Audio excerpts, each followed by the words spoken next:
Good day everyone. So let's talk about the introduction to integrative programming and technologies mini system integration from data to functionality.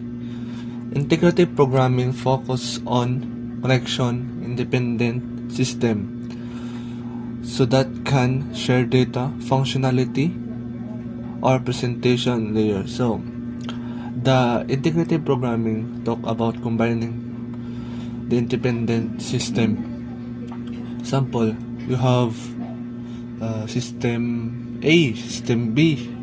The function of the system A to collect data, and the function of the B system B function is to store data. So it's combined. In talking about the integrative programming, let's talk about the combining data. So you combine the system A, system B to share data and functional, proper and present layers. So let's talk about the integrative programming.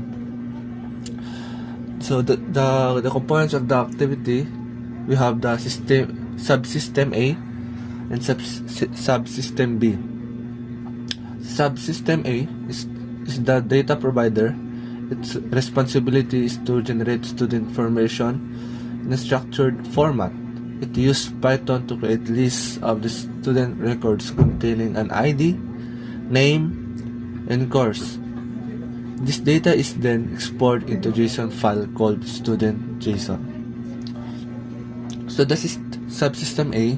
It provides data and generate the information of the students.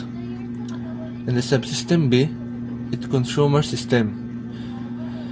It reads the JSON file generated by subsystem A, process the data, and display the student information in a readable format. Subsystem B does not modify the data, it simply consumes it. So the subsystem B is the consumer system. It's read the JSON file generated by the subsystem A. So the function of the subsystem B is to kuhaon niya ang file sa subsystem A. Kung sa file nga nasa subsystem A, maupod kuhaon ni subsystem B. Kung wala generate ang subsystem A, kung wala dili pud siya mo run ang subsystem B. Run the code.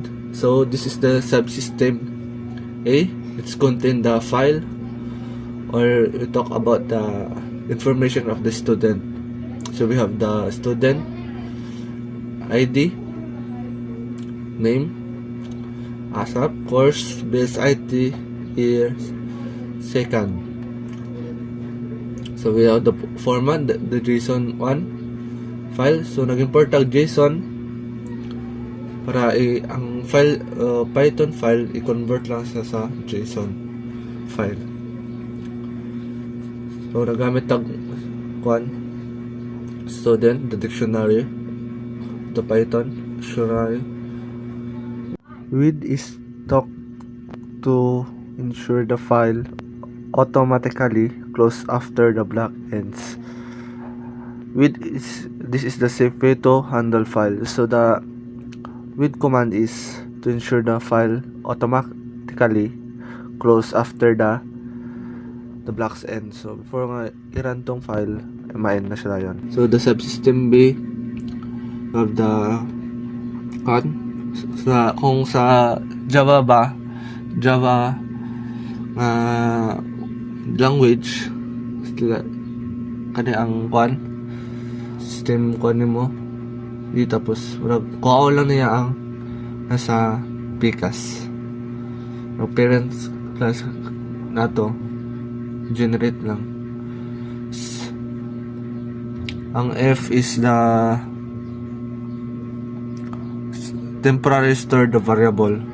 Ang F temporary na nga store ang variable.